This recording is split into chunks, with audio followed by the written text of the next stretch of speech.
차명금융거래의 규제 필요성. 올해는 금융실명법이 시행된 지 20년이 되는 해다. 금융실명법 시행은 우리나라의 금융거래의 투명성에 크게 기여했다. 다만 그동안의 차명금융거래 때문에 금융실명법의 실효성은 다소 줄었다. 차명거래가 탈세, 비자금 조성, 편법 증여 등 각종 비리에서 너무나 유용하게 활용됐기 때문이다. 최근 논의되는 차명거래에 대한 규제 필요성은 시대적인 요청으로 보인다.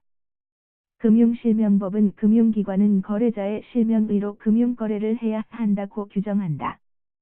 다만 부동산 실명법의 규정과는 달리 이를 위반한 경우 처벌 방안 등 법률적 효과에 대하여는 명시적인 규정이 없다.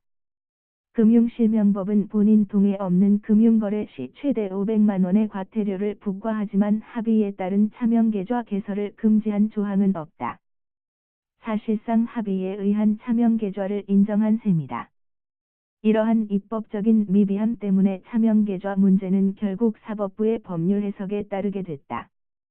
사법부는 위반 시 효력에 관한 언급이 없는 점을 들어 금융실명법은 단지 단속을 위한 규정으로 이를 위반했을 때 거래의 사법상 효력을 부인하는 효력 규정이 아니다라는 해석을 해왔다.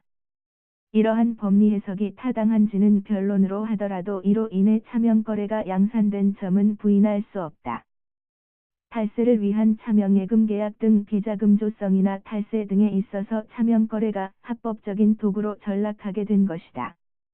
여기에 대법원 전원합의체는 차명예금 계약에서 원칙적으로는 예금 명인이 예금주지만 구체적이고 객관적인 증거에 의하여 명시적인 합의가 인정되는 경우 출연자를 예금주로 본다는 엄격한 법리 해석을 내놓았다.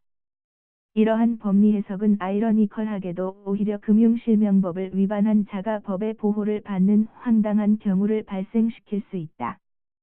금융실명법의 입법 취지를 놓고 볼 때 이와 같은 해석이 타당할지 여부에 대해 논란이 있는 것이다.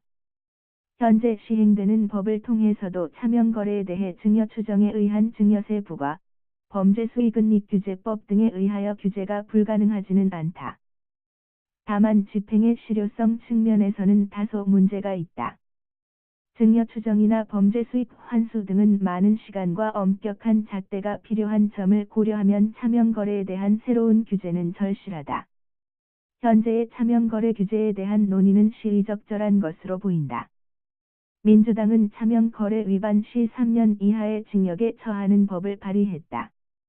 차명계좌 거래에 대해 과징금을 최대 30%까지 매기고 단계적으로 처벌하자는 입장도 내놨다. 현재 차명거래를 통해 이루어지는 각종 불법 등의 실효성 있게 대처하기 위하여서는 차명거래에 대한 규제는 불가피하다. 반대론자는 새로운 규제가 선의의 차명거래를 규제할 위험성이 있고 나아가 국민에게 많은 불편을 가져줄 것이라고 한다. 차명거래 등에 대한 규제를 반대하는 논거에 대해서도 좀 더 면밀한 분석이 필요하다. 문제가 되는 부분이 있다면 그를 보완하면 될 것이다. 차명거래를 원칙적으로 규제하되 사전등록제 등을 통해 일정한 경우의 예외를 인정해야 한다. 예를 들어 동창회 등의 경우는 사전등록을 통해 명의일란에 사전등록한 동창회라는 표시를 하도록 이를 허용하면 된다. 현대는 디지털 시대이다. 이는 곧 모든 것이 공개되고 투명하게 이루어지는 시대라는 것이다. 금융거래의 투명성의 제고는 디지털 시대의 국제 경쟁력 제고를 위한 가장 기초적인 사회 인프라이다. 차명거래 등에 대한 규제를 통하여 금융거래의 투명성을 확보한다면 향후 창조 경제에 큰 원동력이 될 것이다. 다소 어려움이 있더라도 차제의 차명거래 등에 대한 규제를 법제도적으로 정립함으로써 향후에 우리나라가 좀 더 투명하고 원칙에 보다 충실한 사회로 성장하기를 기대해 본다.